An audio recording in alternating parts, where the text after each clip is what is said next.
In today's how-to, we're going to talk about how to make your YouLi travel pages branded so that all your customers know it's you.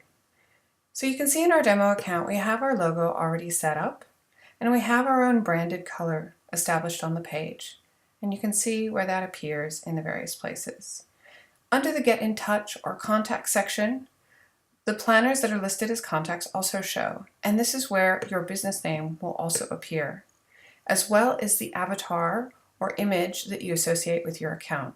In this case, we're partnering with another company, and so their brand is also shown. Whenever you want to change this information, you simply have to click on your name in the upper right-hand corner and click on Account.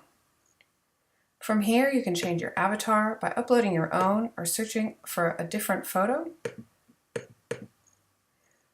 And you can also change the name that appears. And you can change your branding information, including your brand color, your business name, and the account alias that shows in the URLs or the links that you share online. So here you can change your business logo. Here we can change the color to make it a slightly lighter blue. Once we save that, and we go back to our dashboard,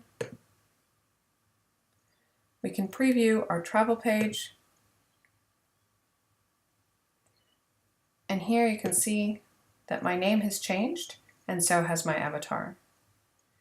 So just remember, anytime you want to change any information about your account or your profile or your branding, it's all under the account section.